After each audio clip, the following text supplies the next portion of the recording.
Kaixo, ongi etorria. Ondo-ondoko hiru zenbakien batura, hiruetan txikienaren laukoitza kendu da. Kalkulatu hiru zenbaki horiek. Orduan, hemenik informazioa atea behar dugu, baina hortarako ondo irakurri behar da, ezta? Eta hasi gaitezen. Jartzen du. Ondo-ondoko hiru zenbakien batura, orduan, hau izango zeteke informazio bat.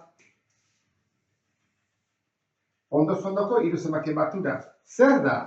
Hiruetan txikienaren laukoitza hiru da. Hemen galdera.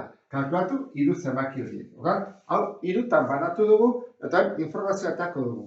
Zer galdetzen digute?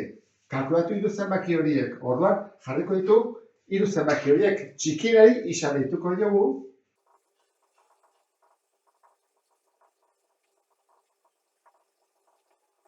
Orduan, txikiena baldin bada isa, zein da ertaina? Esaten du?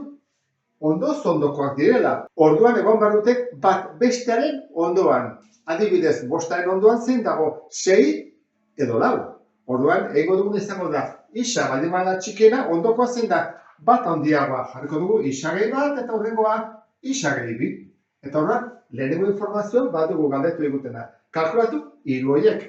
Horiek dira datuak. Orduan, hasi behar dugu ekuazioa aurkitzen. Orduan, ekuaziorako zer gertatzen da, hemen ditugula bi esaldi bezala. Ikusi duzuna zatitu dudan, jartzen du. Ondo-ondoko hiru zenbakien batura, koma jarriko nuke adibidez, ulertzeko beto, hiruetan txikienaren laukoitza hiru da. Orduan, hau, zer da? Hau bezala. Orduan, jarriko nuke, lehenengo esaldia, berdin, bigarren esaldia. Ondo-ondoko hiru zenbakien batura. Zein behar dugu hiru hauki? Hiruak batu. Orduan, jarriko dugu. Isa, gehi isa gehi bat, gehi isa gehi bi. Parentesiak behar dituzte? Ez, kasu honetan ez, batuketak direlako denak. Baldin badira biderketak, zatiketak eta horrela, orduan bai behar ditugula parentesiak. Horren eskubian jarriko dugu. Hiruetan txikiena. Zen da hiruetan txikiena? Isa. Orduan jarriko dugu. Hiruetan txikienaren laukoitza, orduan hau hartu behar dugu egin behar dugu lau isa, oda laukoitza, ken hiru da, orduan jarriko dugu, ken hiru. Orduan esaten du, hau eta hau berdinak dira.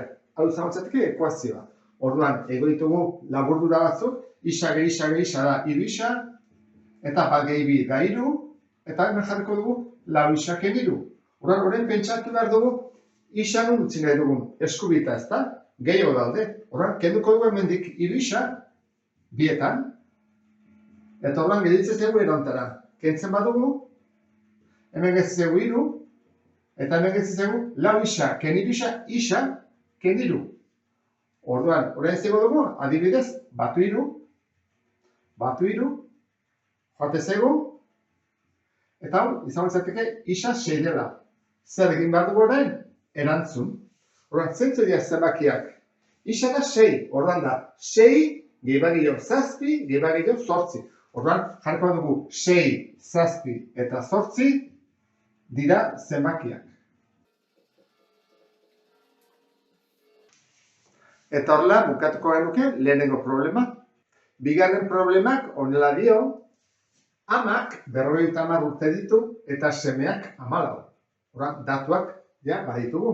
Zenbat urte barru izango da amaren adina, semearen adinaren hirukoitza. Orduan, datuentzat, hau dugu, ezta? Amak 50 urte eta semeak 14. Orduan, hori da jarriko duguna, ezta?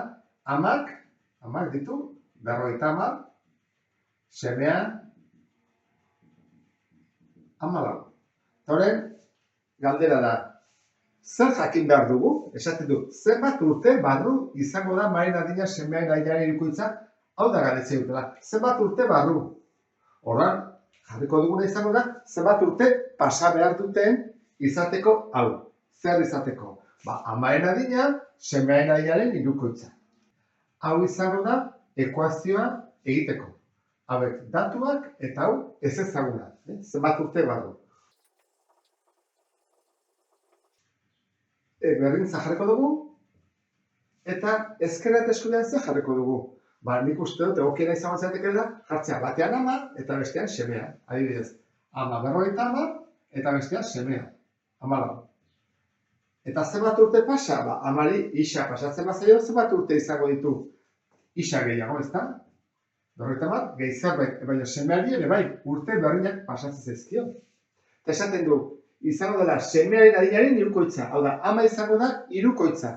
Orduan, hori nola sortu daiteke ekuazio baten bidez? Adibidez, zu bali baduzu hemen 15, eta hemen 5, hirukoitza dela, berdina izateko zer egin behar dugu? Bi aukera daude. Edo txikiena bider hiru, edo handiena zati hiru. Hiru bider 5, 15, 15 zati hiru, 5. Zein da egokiena?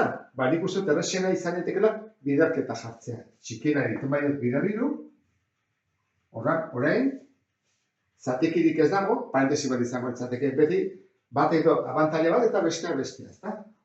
Parentesiakin atatzen zaigu biderketan, eta hemen atako litzaiguke zatiki moduan. Hasiko gara orduan hau egiten, zer egin behar dugu lehenengo? Parentesiak kendu, bidertzen ari da. Orduan, bana bidertzen ditugu. Jarriko dugu horrela, beste guztia berdin, hemen ja, 3 bider 14 dela 42, eta 3 bider isa dela 3 isa. Horren, erabaki behar dugu, isak nun utzi, nik uste egokia da eskubiak, 3 daudelako, hemen bat bakarra, kenduko dut isa bat, bietan, eta horren, hemen gehiatzen zaizkit 50, eta hemen 42 gehi 3, ken bat, 2 isa. Horrein, jarriko deskubira hemen, 50, leku izateko. Hemendik, kendu bat 42, horren, kentzen dut hemendik 42, kentzen dut 42, eta horren, geldituko zaizkit, 8, hau, joaten da, 2 isa. Eta azkeneko pausoa izango zateke zati bi egitea bietan, eta horren da, isa da. Horren, erantzun egin behar dugu. Zenbat urte pasa behar dute? 4 urte. 4 urte. Guazen ikustea ondo egin dugun. Amak zenbat urte izango ditu? 50 gehi 4, 54. Eta semeak 14 gehi 4, 18. 18 bider 3 54 alda? Bai, ez da? Horrak, ondo egin dugu, 4 urte pasa behar dute izateko hirukoitza. Eta honekin amaitzen ditugu bi buruketak, beste bat arte eta ondo izan, agur.